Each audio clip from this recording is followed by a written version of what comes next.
কৃষি চ্যানেলের পক্ষ থেকে আপনাদেরকে জানাই সালাম, শুভেচ্ছা। আসসালামু আলাইকুম। আজকে অত্যন্ত সুন্দর একটা বিষয় নিয়ে আলোচনা করব।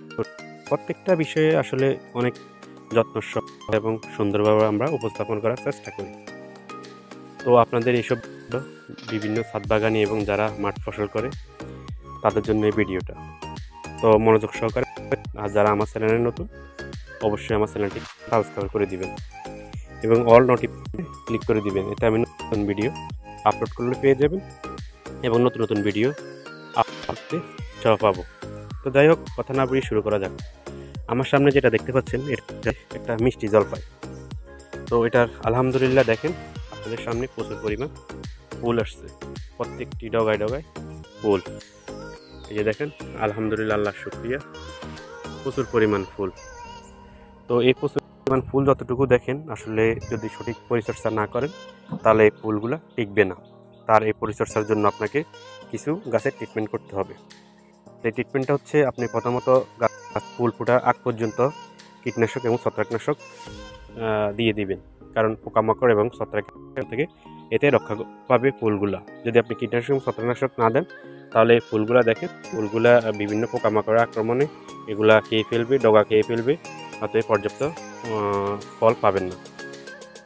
আর এই জন্যই আপনাকে এই কীটনাশক এবং ছত্রাকনাশক দিতে হবে। আর যখন ফুল ফুটবে তখন আপনি কীটনাশক ছত্রাকনাশক দিতে পারবেন না, কারণ এতে পরাগায়নের সমস্যা হবে। আর আরেকটা কাজ হচ্ছে গোড়ায় আপনি সবসময় আপনার এভাবে মাটি ভিজা ভিজা ভাব থাকতে হবে, বেশিও পানি না কমও না, মোটামুটি আর্দ্রতা ঠিক রাখতে হবে। আর এই সময় বৃষ্টি হয়ে থাকে, আর্দ্রতা এমনিতেই ঠিক থাকে।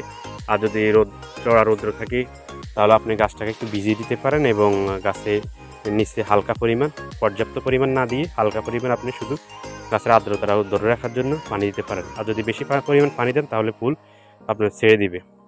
আর ফুল ফোটা অবস্থায় বা ফুল এই অবস্থায় আপনি কখনো কোনো সার দিতে পারবেন না, কোনো সারে দেওয়া যাবে না। যদি সার দেন তাহলে এটা ডালপালা ছড়াবে, ফুলের পরিমাণটা কমিয়ে দিবে এবং ফুল থেকে ফলের পরিমাণটা খুবই কম আসবে। তো এই ছোটোখাটো কয়েকটা ট্রিটমেন্ট করলে আপনার গাছে প্রচুর পরিমাণ ফল থাকবে। আর যখন ফল মোটর দানা থেকে মার্বেল আকৃতি ধারণ করবে তখন কিছু সামান্য পরিমাণ গোবর, শিংকুচি, হাড়ের গুঁড়া মাটির সাথে মিশিয়ে আপনি দিতে পারেন।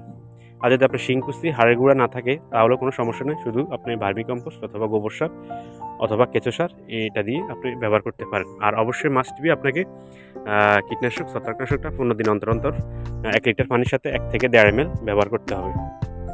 এই সময়টা আরেকটা জিনিস দিতে পারেন অবশ্যই, এটা পটাশ, উইক পটাশ, যেটা বাজারে সাদা পটাশ নামে পরিচিত। তবে এটা গাছের গোড়ায়ও পানির সাথে দেওয়া যায় এবং গাছে স্প্রে করে দেওয়া যায়, দুইভাবে দেওয়া যায়, এবং এর সাথে বোরন দিয়ে দিবেন। তো এই দুইটা মিক্স করেও দিতে পারেন, গাছের গোড়ায় দিতে পারেন, গাছে স্প্রে করেও দিতে পারেন। আজ এই পর্যন্তই, ভালো থাকুন, সুস্থ থাকুন, এই কামনায় আল্লাহ হাফেজ, আসসালামু আলাইকুম।